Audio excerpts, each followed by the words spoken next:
You claim to care about Maxie? I do care about her. Then how can you justify putting her life in constant danger? Don't answer that. You can't blame Spinelli for everything that happens in this town. Spinelli made a choice to marry his fate to Jason's. That practically puts him in the middle. Maxie, every other week, someone is either getting shot or killed in my jurisdiction. Now they're ripping kids out of parents' arms, and it all stems from the same place, the mob. Yeah, but Spinelli is a computer guy, not a hitman, and you're missing the point that matters the most. He is my best friend. He does make me a better person, and that makes Spinelli essential to my life. Maxie, you don't understand. You won't have a life if you keep hanging around with this guy. Stay away from my daughter. Do you understand? Starting now. Or I'll haul you down to the station, lock you up, charge you with whatever I can think of, and let your attorney sort it out later. My guess is if I throw enough against the wall, something's gonna stick. Will you please stop threatening him?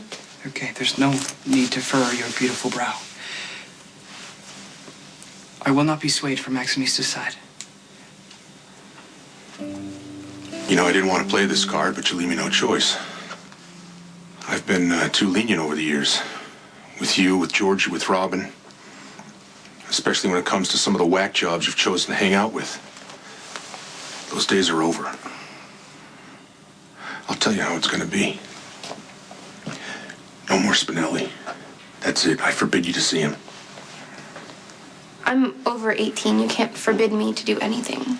I can while you're living under my roof. That's the new rule. And if you can't abide by it, well, you're gonna have to find your own place to live, Maxie. And if you do that, if you find your own place, I'm cutting you off, all right? You can't take the car. Okay, if I may interject, perhaps we ventured into that unique hyperbolic territory that only rears its head when otherwise loving family members find themselves on opposite sides of an issue-related spectrum. What? It doesn't matter.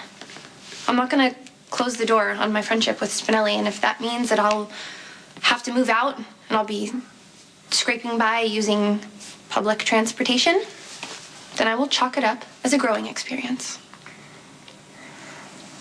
I'm not backing down. So be it. Fine. Fine. Proud of yourself?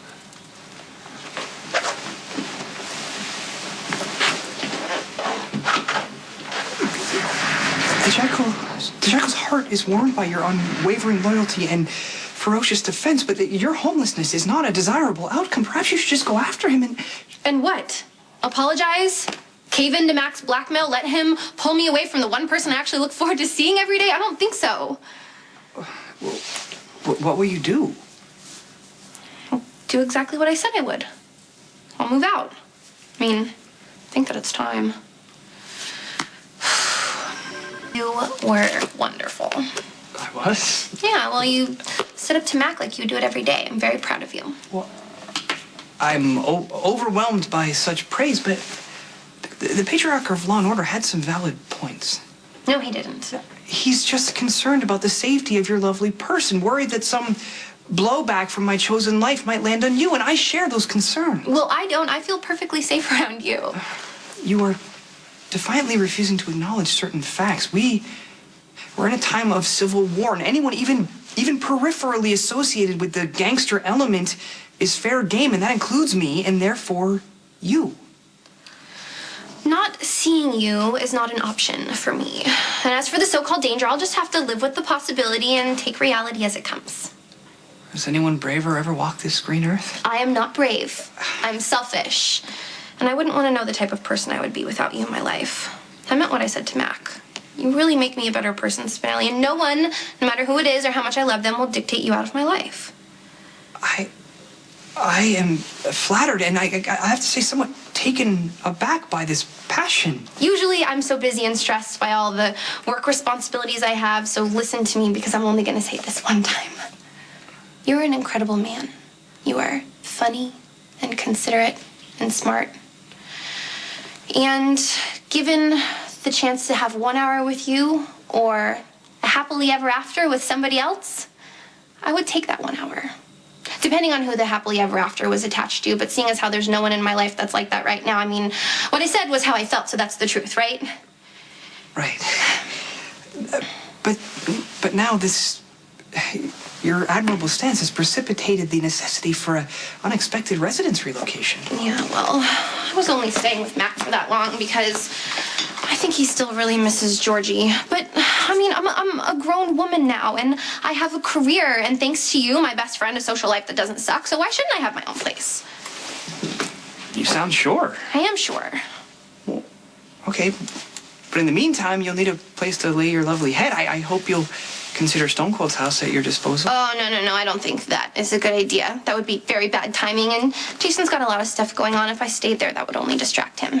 Besides, I don't want to interrupt any more intimate moments between Sam and Jason. Intimate moments? I'm sure you don't believe that Stone Cold and First Samantha are... Please, all that danger and drama and two adrenaline junkies like Sam and Jason. I bet after they rescued baby Jake, they went back to the penthouse and were banging like bunnies. I figured you would call for reinforcements, but it's not going to work because I'm moving out and there's nothing either of you can do to change my mind. How about this? I was wrong to give you an ultimatum. You're an adult, okay? You're entitled to choose your own friends. It won't be easy. I'll try to keep my opinions to myself. Agree to disagree? You don't have to leave. Mac, I love you. And I really do understand why you were concerned, but this isn't about Spinelli anymore. I mean, it's more about me. I think it's time that I stand on my own. I assume my ears should be burning. No. Well, are you gonna try and talk some sense into me too? Because you might as well just hurry up.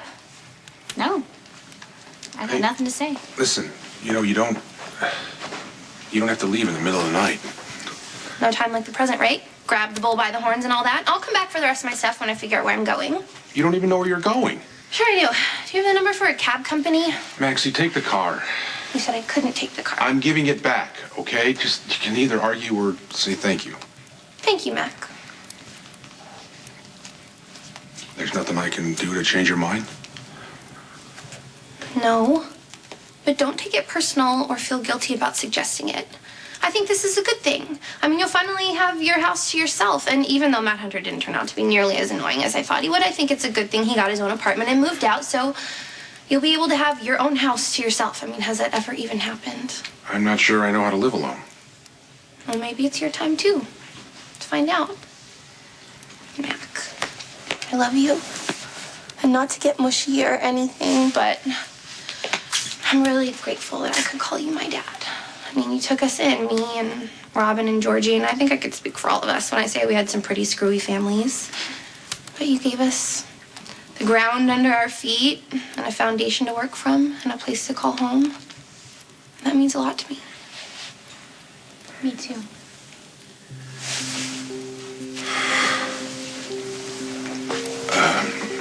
Listen, despite what I might think or what anyone else might say, you go out there, all right? Claim your life and ride it for all it's worth. Have that fashion career you so desperately want, and have Spinelli if you must. But you go out there, Maxie, okay? Just be the best you can be. I know you will. You'll dazzle the world. Now you're gonna make me cry. So I'm gonna go before that happens. And I'll let you know where I stay, okay?